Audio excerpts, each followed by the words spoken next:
함께 따라하겠습니다. 당신은 부자입니까? 당신은 부자입니까? 기나긴 한가위 명절을 보내고 있습니다. 오랜만에 긴 연휴이죠.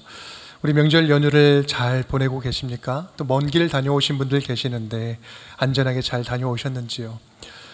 우리 1년 중에 가장 풍요로움을 느낄 수 있는 아름다운 이 10월의 계절을 보내면서 지금까지 은혜로 채워주신 아름다우신 주님을 더욱더 기억하고 감사하는 시간들이 되었으면 좋겠습니다. 야고보서 함께 보고 있는데요. 야고보서 이제 5장이 시작됩니다. 야고보서 5장은 이제 전체 서신을 마무리하면서 권면을 이어갑니다. 오늘은 악한 부자들에 대한 경고의 말씀인데요. 단순히 부자에 대해서 이야기하는 것을 넘어서 크리스찬으로서 어떤 경제관과 물질관을 가지고 살아야 할지에 대해서 가르쳐주는 말씀입니다. 오늘 말씀을 통해서 성경적인 물질관을 다시 정리해보는 그런 시간이 될 수 있기를 간절히 바랍니다.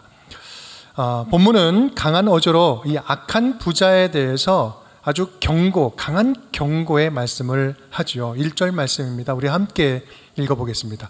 들으라 부한 자들아, 너희에게 임할 고생으로 말미암아 울고 통곡하라. 아멘. 부한 자들아, 너희에게 임할 고생으로 인하여서 울고 통곡해라.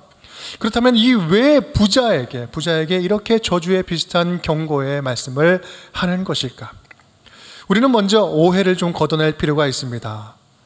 오해하지 말아야 될 것이 있는데, 성경은 결코 부 자체를 죄악시하거나 악한 것으로 규정하지 않습니다.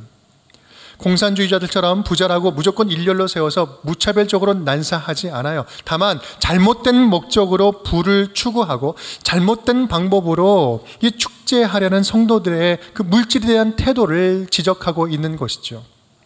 일반적으로 부자라고 하면 소위 잉여 재물이 많은 사람을 이야기합니다.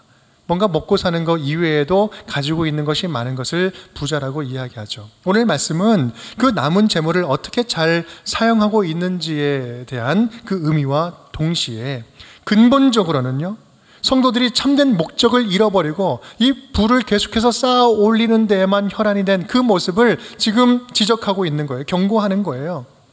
그런 관점에서 볼 때 오늘 이 말씀은요, 그리스도인 모두를 향한 경고로 우리는 받을 수 있습니다. 세상적인 방식이든 아니든 돈 되는 일이라면 수단 방법을 가르지 않고 뭐든지 다 할 수 있다고 생각하는 이 성도들을 향해서 일침을 가하는 말씀인 거죠.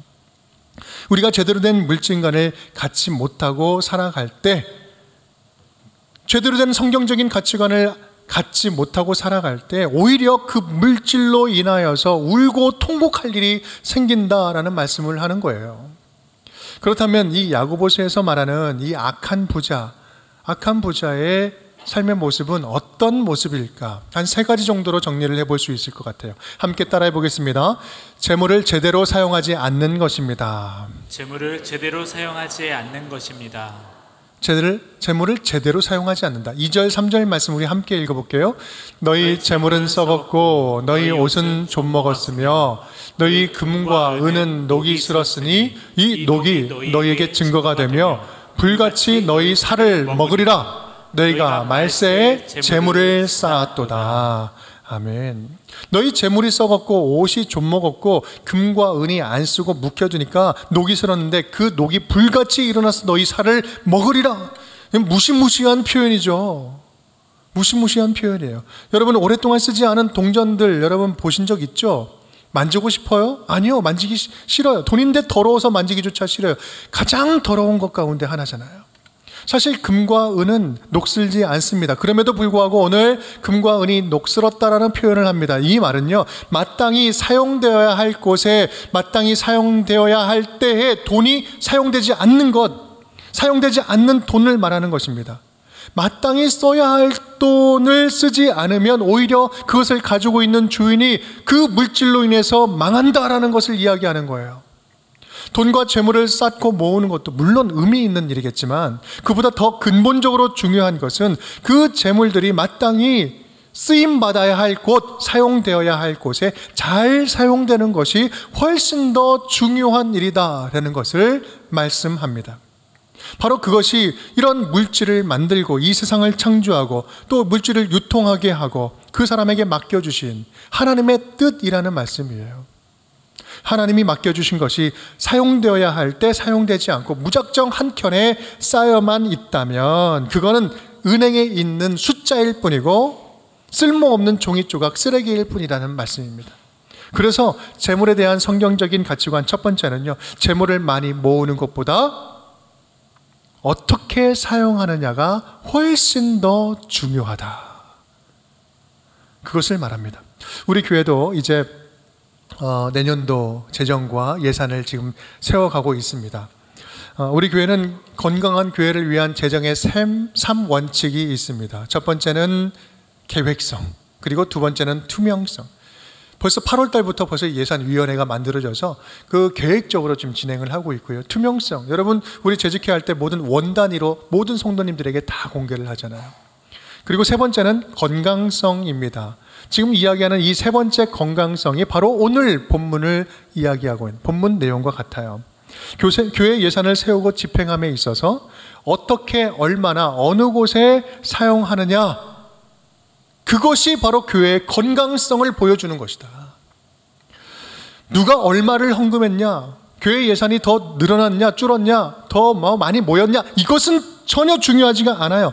어떻게 어디에 사용하고 있느냐, 얼마나 균형 있게 하나님이 맡겨주신 이 돈을 잘 예산 세워서 집행을 하고 있느냐, 개인의 취향이나 편견에 따라서 그냥 정해지는 것이 아니라 교회 전통에 매몰되는 것이 아니라 얼마나 역동적으로 균형 있게 주님 맡겨주신 돈을 사용하고 있느냐, 이것이 교회의 건강성이라는 말씀이에요. 그런 면에서 우리 교회는 더욱더 모으고 쌓는 교회가 아니라 어떻게 하면 더 나눠주고 더 흘려보낼지를 고민하고 실천하는 교회가 될 것입니다. 그렇게 노력하고 있어요. 주다가 망해도 성공이다. 주다가 망해도 성공이다. 열심히 나눠주고 퍼주고 흘려보내다가 만약에 망한다면 하나님이 알아서 채워주실 것인데 우리가 그렇게 망하는 게 진짜 성공 아니겠느냐.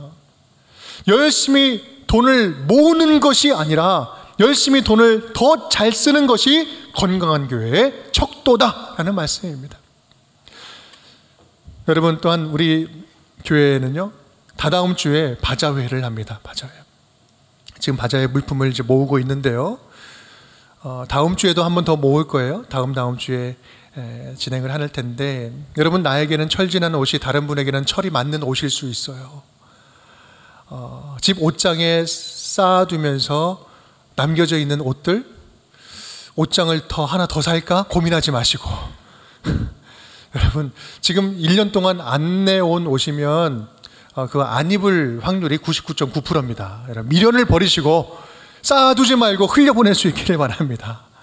여러분, 무엇이든지 여러분에게 여분의 것이 있다면, 먹고 사는 것에 그 외에 여분의 것이 있다면 선을 행할 기회로 여기시고 아까워하지 마시고 좀 풍성히 좀 나눴으면 좋겠습니다. 나에게 남은 것은요, 남에게 선을 행할 기회로 하나님께서 내게 맡겨주신 것입니다. 가난한 자가 너희에게서 끊어지지 아니할 것이다. 여러분, 세상의 복지 정책으로는요, 이 빈부, 언제나 우리는 빈부가 존재하는데 빈부를 완전히 평등하게 만들 수가 없어요.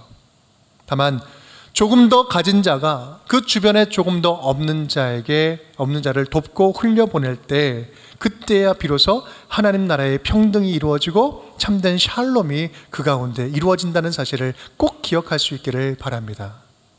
간절히 바라기는 저와 여러분, 우리 교회가 그러한 하나님 나라의 선한 도구가 되었으면 좋겠습니다.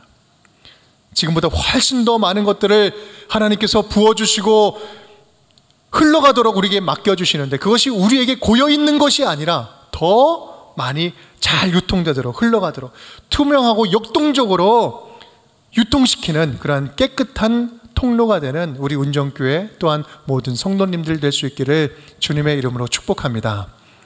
우리 두 번째입니다. 우리 함께 따라하겠습니다. 재물을 불의한 방법으로 모으는 것입니다. 재물을 불의한 방법으로 모으는 것입니다. 야고보서에 나오는 두 번째, 이제 악한 자, 악한 부자의 특징. 우리 4절 말씀을 함께 읽어볼까요? 보라, 너희 밭에서 추수한 품꾼에게 주지 아니한 싹시 소리 지르며 그 추수한 자의 우는 소리가 만군의 주의 귀에 들렸느니라. 아멘. 정당하게 지불되지 않은 품삯은 그날 침묵하지 않습니다. 욕심으로 가득한 부자의 귀에는 들리지 않을 수 있지만 만유의 심판자이신 하나님의 귀에는 선명하게 들리고 하나님의 귀에 꽂힌다는 말씀이에요. 착취당한 노동자가 억울해서 우는 소리를 하나님은 듣고 계십니다. 신명기 24장 15절 말씀, 그 품삯을 당일에 주고 해진 후까지 미루지 말라. 이는 그가 가난함으로 그 품삯을 간절히 바람이라. 다 함께, 그가 너를 여호와께 호소하지 않게 하라. 그렇지 않으면 그것이 내게 죄가 될 것임이라. 아멘. 여러분 한번 생각해 보십시오. 신명기 말씀이에요. 신명기 말씀이 지금으로부터 언제, 몇 년 전 일일까요? 3,500년 전에 쓰여진 성경책입니다. 아주 오래전부터 하나님은 아주 섬세하게, 아주 극진하게, 아주 구체적으로 지금 보고 있는 거예요. 누구를? 약자들의 고통을 보고 있는 거예요. 하나님은 태초부터 이 약자의 억울함을 그냥 넘어가지 않으십니다. 시편 9편은 이렇게 이야기해요. 함께 읽겠습니다. 주님은 억울한 자들이 피할 요새이시며 고난받을 때에 피신할 견고한 성이십니다. 살인자에게 보복하시는 분께서는 억울하게 죽어간 사람들을 기억하시며 고난받는 사람들의 부르짖음을 모른 채 하지 않으신다. 억울하게 죽어간 자들을 기억하시고 모른 채 하지 아니하신다. 그런데 부자인 너희가 조금 더 남들보다 조금 더 가졌다고 업신여기느냐? 그렇게 횡포를 부리느냐? 내가 절대로 가만 놔두지 않겠다. 심판자이신 내가 절대로 가만 놔두지 않을 것이다.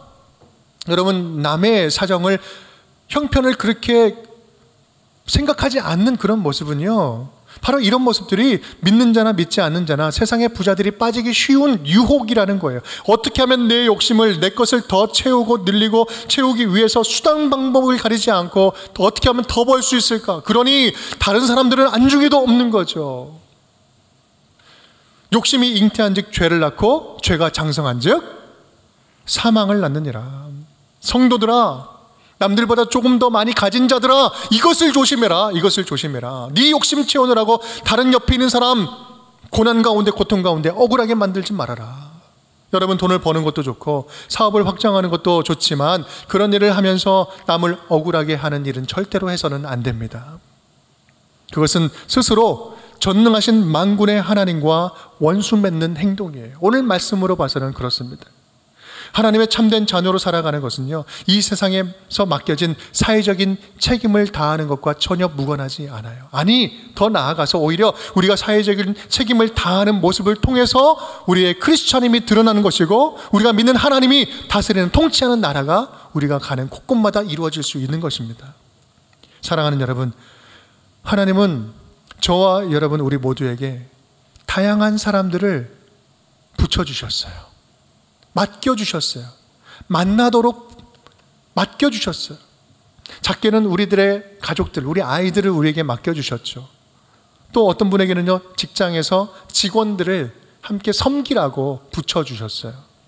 또한 크고 작은 교회 내외 여러 군데의 공동체에서 우리 섬김이로 맡겨주셨어요.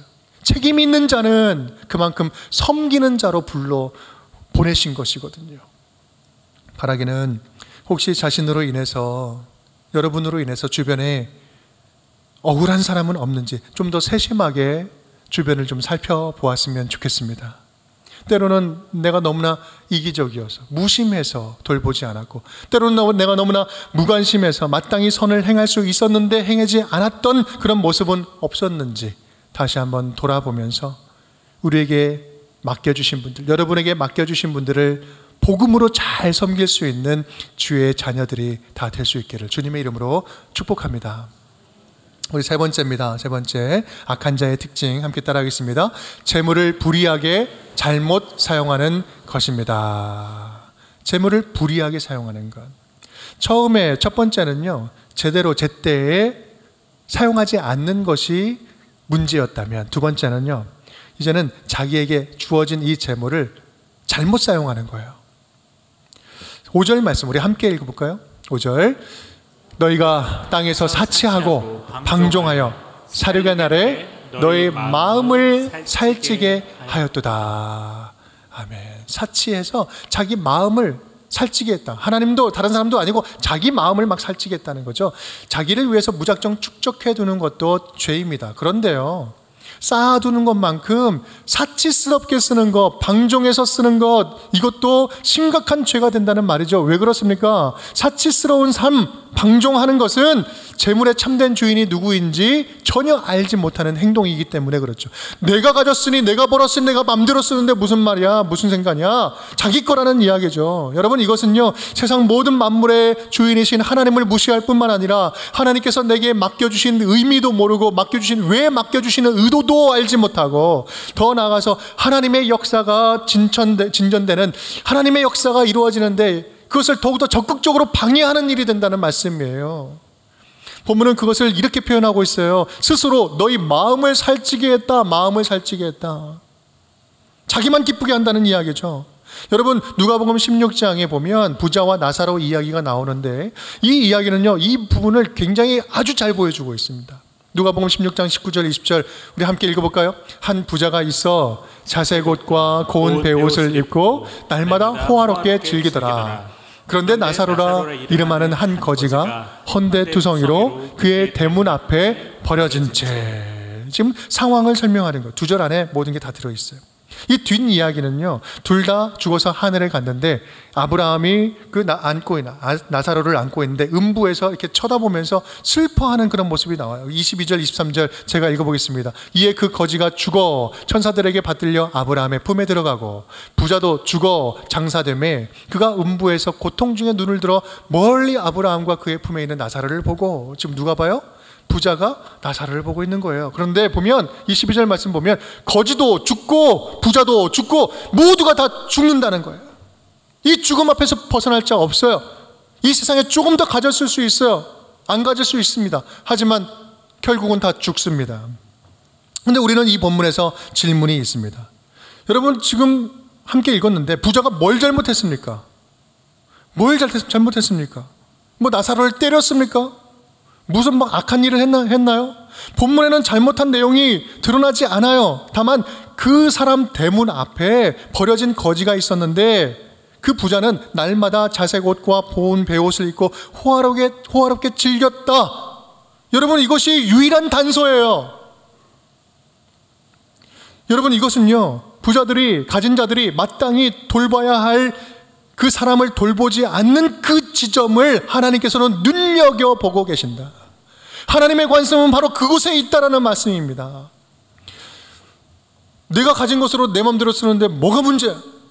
내가 번 돈으로 내가 사고 싶고 내가 먹고 싶고 내가 즐기고 싶은 거 마음대로 하는데 뭐가 문제냐고, 그렇게 무슨 문제냐고 묻는다면 이 세상 법으로는 문제되지 않아요. 하지만 하나님의 법, 하나님 나라 법에는 문제가 됩니다.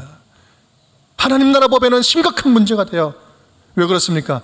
내가 가진 모든 물질의 주인은 내가 아니라 하나님이시기 때문에 그렇습니다. 우리에게 있는 것은요, 선한 일을 위해서 하나님이 잠시 나에게 맡겨두신 하나님의 것이기 때문에 그래요. 물론 나의 기쁨을 위해서 잘 사용하라고 주신 하나님의 선물이기도 합니다. 하지만 동시에 하나님이 선한 일, 이 땅 가운데 그 무너진 곳에 선한 일로 채우라고, 선한 일을 하라고 맡겨주신 일을 먼저 생각하고 최선을 다하는 것, 바로 이것이 크리스찬으로서 해야 할 사명이요, 물질관인 것입니다. 여러분, 이 에베소서 2장 10절 말씀 하잖아요. 우리의 존재 이유에 대해서 선명하게 말씀합니다. 우리는 그가 만드신 바라, 다 함께 그리스도 예수 안에서 선한 일을 위하여 지으심을 받은 자니 이 일은 하나님이 전에 예비하사 우리로 그 가운데서 행하게 하려 하심이니라. 아멘. 선한 일을 위해서 창조했다. 우리는 그러기 위해서 지음받았다. 존재 이유, 목적을 이야기하는 겁니다.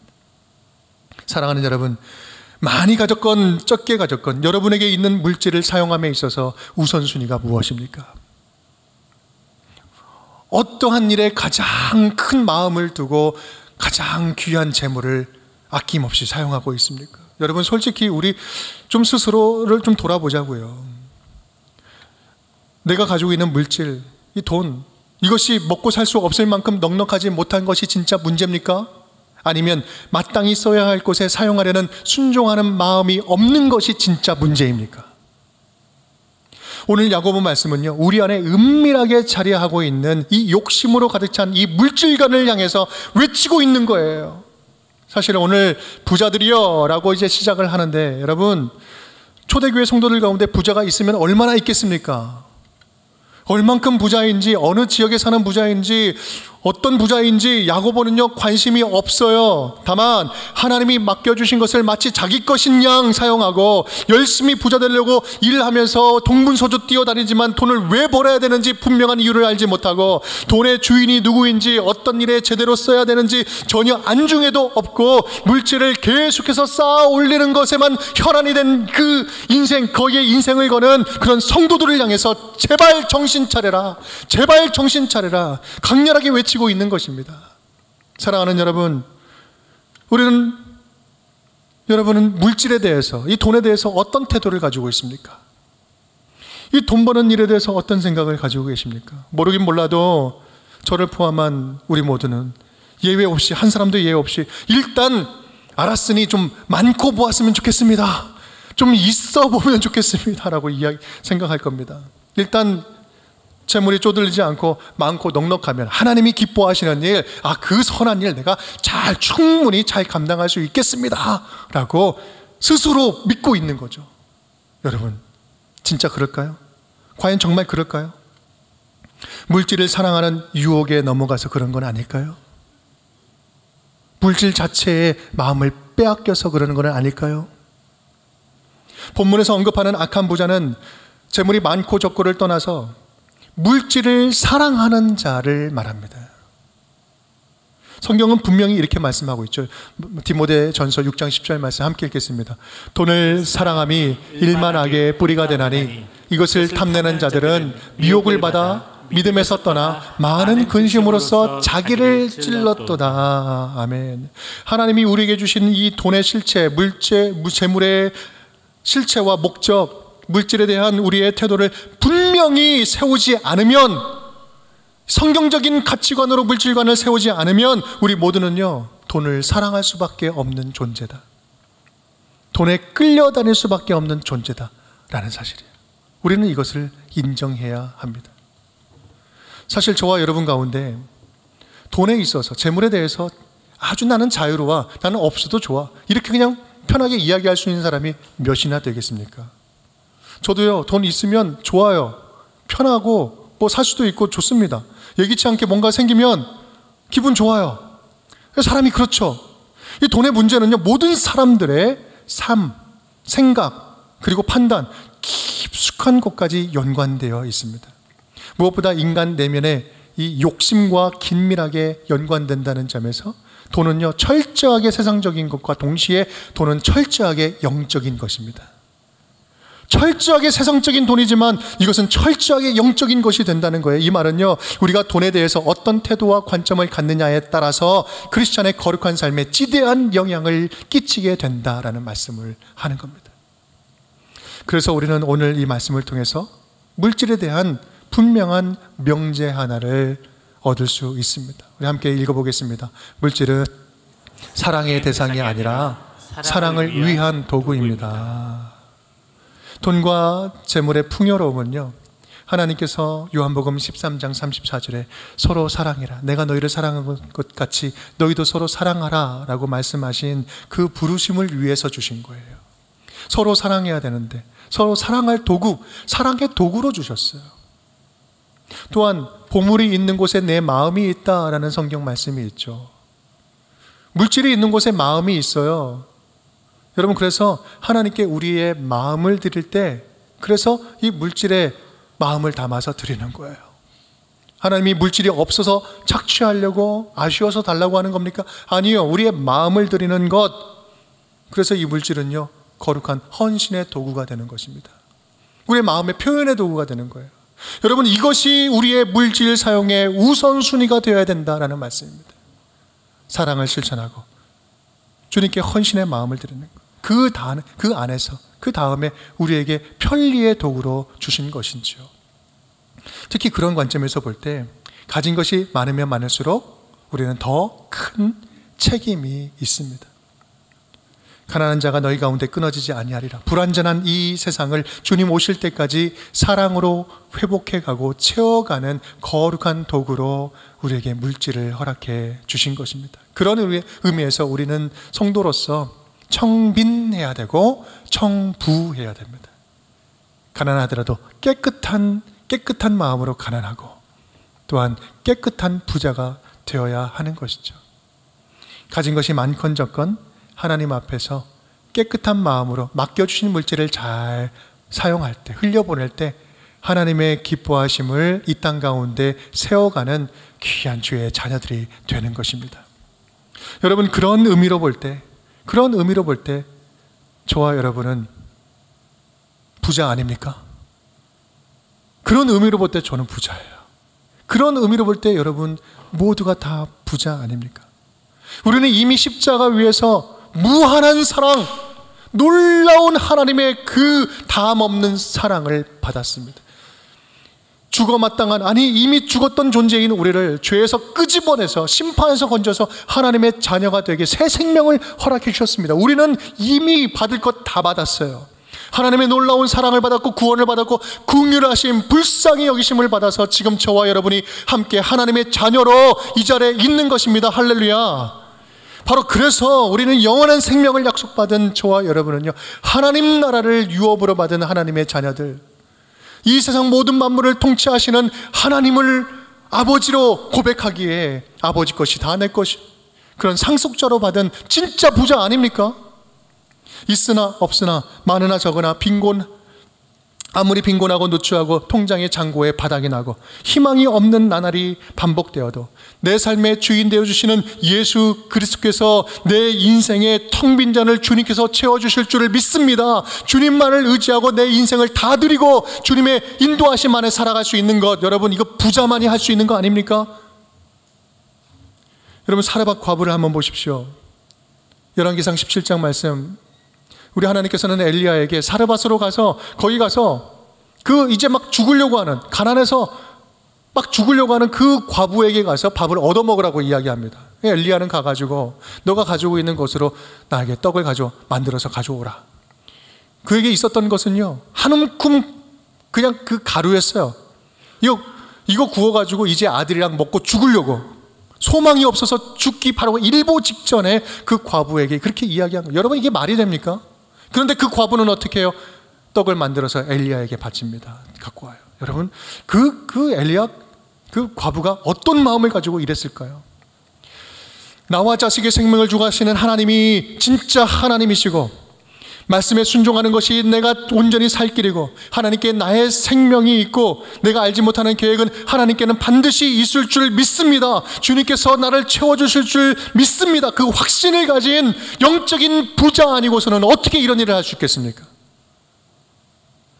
내 통이 비면 빌수록, 빈 공간이 크면 클수록 하나님이 채워주실 은혜의 공간은 더 커질 것입니다. 주님께서 채워주실 줄을 믿습니다. 그는 소유한 것, 그것이 부자가 아니라 가지고 있는 것은 아무것도 없어도 그 모든 것을 채워주실 수 있는 하나님을 소유했기에, 하나님이 전부였기에 그는 그 과부처럼 영적인 부자가 어디 있었겠습니까?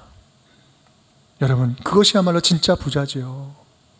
그렇게 믿고 신뢰하고 나아갈 때 하나님은 3년 동안 통의 가루가 끊어지지 아니하리라. 주님께서 계속해서 채워주시는 은혜를 경험하게 됩니다.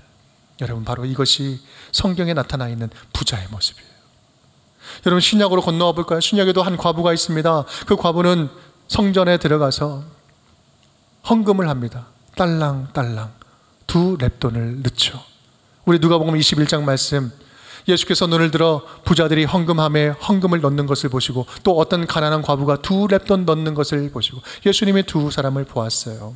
함께 읽겠습니다. 이르시되 내가 참으로 너희에게 말하노니 이 가난한 과부가 다른 모든 사람보다 많이 넣었도다. 저들은 그 풍족한 중에서 헌금을 넣었거니와 이 과부는 그 가난한 중에서 자기가 가지고 있는 생활비 전부를 넣었느니라 하시니라. 아멘. 가장 많이 넣었다. 가장 많이. 여러분 렙돈이라는 것은 그 당시에 화폐 동전 가운데 제일 작은 단위였어요.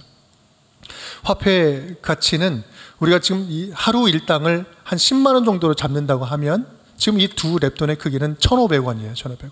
한 랩돈에 한 800원 정도 됩니다. 전 재산이 1,500원이에요. 전 재산이 1,500원. 그런데 예수님은 다른 사람들보다 많이 넣었다라고 이야기를 하죠. 바리새인들은 그것이 돈의 액수를 보았지만 예수님은 그 두 랩돈에 담겨져 있는 그 사람의 믿음의 크기를 보았고 생활비 전 재산을 보았습니다. 여러분, 우리가 세상에서 부자가 되면 얼마나 부자가 될 수 있겠습니까? 여러분, 우리가 가난하면 얼마나 가난하겠습니까? 살아봐 과부만 하겠어요? 먹을 것이 없어서 나는 이거 먹고 죽겠습니다. 완전히 생명이 끊어질 만큼 가난합니까? 또 전 재산이 1,500원이었어요, 여러분. 1,500원이었던 그 과부만 합니까? 아무리 가난해도요?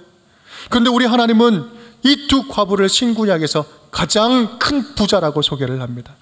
부자라고 인정해 주세요. 왜요? 가진 것은 없어도 하나님이 전부인 사람들, 하나님을 소유한 자들이었기 때문에 이 여인들이야말로 누구도 흉내낼 수 없는 진짜 부자요, 사랑의 부자요, 헌신의 부자요, 믿음의 부자들이다. 하나님 나라의 부자들이 바로 이와 같은 자들이다. 사랑하는 여러분, 여러분은 부자입니까? 부자입니까? 좀 주저되십니까? 좀 고민 좀 하고 이따가 대답하시겠습니까? 하나님이 보시기에 부자인 것 같습니까? 아니면 여전히 아닌 것 같습니까? 부자의 개념이 무엇입니까? 무엇을 많이 가져야 부자라고 이야기할 수 있겠습니까? 하나님은 지금 충분히 부자라고, 너는 부자다라고 말씀하시는데 여전히 나는 세상 가운데 허기진 채로 허덕허덕 살아가며 물질에 매여서 빈곤에 있지는 않습니까? 분명히 세상에서는 부족한 게 없는데 오늘 내일 먹을 거 괜찮고 냉장고 열어보면 한 달은 살아갈 수 있을 것 같은데 여전히 세상에 부족한 게 없는데 영적으로는 빈곤하여서 아사 상태에 들어가 있지는 않습니까? 오늘 다음과 같은 주님의 음성을 다시 한번 선명하게 들을 수 있기를 간절히 바랍니다. 네 은혜가 내게 족하다. 네 은혜가 내게 족하다. 이미 내가 너에게 준 것만으로도 충분하다. 물론 부족하고 불편할 수 있겠지만, 넉넉하지 못해서 너무나 힘들 수는 있지만, 그래도 너는 내가 지금 너에게 준 걸로 나를 섬기기에는 충분하다. 지금 있는 것으로도 내가 내게 준 그 사랑을 나누면서, 주변에 나누면서 살기에도 충분하다. 너는 나로 인해서 이미 세상 가운데 부자로 서 있다. 세상을 기웃기웃하지 않아도 괜찮다. 분주해서 돈을 쫓아 살아가지고 않아도 좋다. 너는 이미 내 안에서 부자다. 사랑하는 여러분, 각자 부어주신 것이 다양하고 분량도 다르고 내용도 다 다르지만 저와 여러분 우리 모두는요 이미 하나님의 것들로 채워진 부자인 줄 믿습니다. 간절히 바라기는 우리에게 있는 것이 많건 적건 주님께서 맡겨주신 그것들에 감사하며 하나님이 기뻐하시는 일에 이 맡겨진 것들을 기쁨 가운데 흘려보낼 줄 아는, 그래서 하나님께 진짜 인정받는, 넌 진짜 부자야, 하나님께 인정받는 부자들이 다 될 수 있기를 주님의 이름으로 축복합니다.